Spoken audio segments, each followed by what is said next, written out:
Hi guys, I'm Isla, and today I'm going to be telling you guys about 10 things that birds hate that their owners do. All right, let's get started.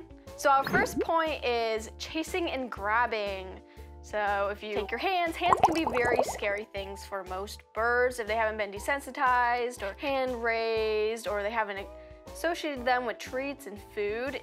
It can be scary. And obviously if you're chasing them and they don't want to be picked up and they're not used to that, they're not gonna like that. Our next point is not respecting their body language. Now this can be tricky because there's so many different ways that birds can show what they're feeling and if they're not liking something, so you really have to pay attention to that, especially with if you try to pet them and they're not used to that or they don't like letting you have permission at that moment to pet them. They're gonna back away, they're gonna take offense. You could lose some of their trust if you try to forcefully do that. Our next point is keeping them in their cage for too long. So this may be hard because if you're away and you can't watch them, you want to keep them in their cage because you don't want them destroying things or getting caught or getting themselves hurt. But you want to limit the time that they're in their cage to not very extensive amount of time because they don't like being in their cages. They would rather be out where they can stretch their wings, they can fly, they can do other things and hang out with you. So just try to limit that amount of time that you keep them in their cage. On to the next point. This will be keeping lights on all night or turning them on during the night. Most birds, they are not nocturnal, so they will not appreciate this. They actually will go to sleep during the night, and if you're doing that, it can disturb their sleep or actually frighten them and cause them to fly into their cage, into the walls of it and hurt themselves. So you want to be careful about this. Loud sounds,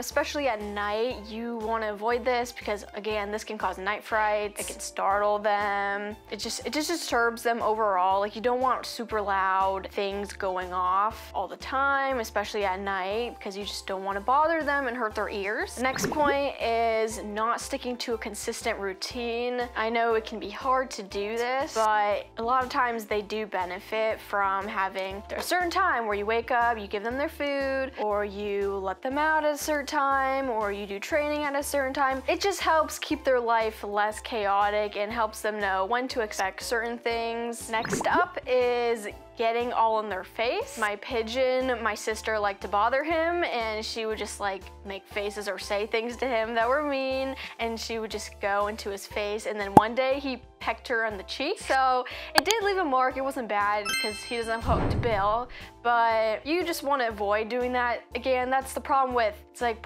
ignoring their personal space and their body language, and this will cause them to just not like it, and so it can lead to biting and other problems and you startling them. So you do want to avoid this. Our next point is forcing them to step up. So with any bird, you want to have them trained so that you can just say the command and then they'll do it willingly. You don't want to have to have your hand and then forcibly just like push it under them to make them step up. Not unless maybe in the first stages of training, but you don't want to keep doing this because again, it's forcing them to do something they don't want. It's not really respecting their personal space, and it's not exactly creating a positive experience with that. With her, if I try to do that, she might throw a fit. She might be like hissing at me or just like biting and nibbling. Is like, so just want to avoid that if you can. Next up is having no toys or things for them to do. So like with parrots, you want to make sure you're providing them with plenty of toys and stimulation. So like with parrots, you want to make sure you have a lot of toys and things for them to do to keep them busy. Otherwise, it might become destructive or pluck or be unhappy.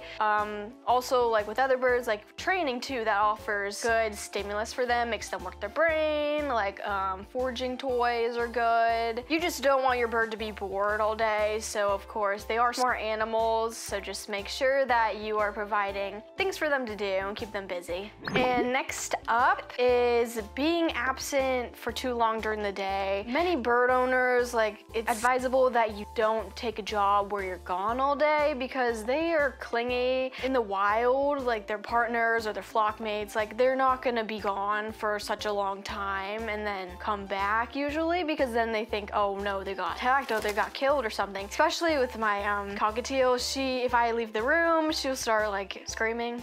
She'll start screaming and chirping really loud. So it's just, they like always having you in their sight and being able to interact with you. So be nice to them and try not to be gone for so long, and make sure you spend a good amount of time with them every day.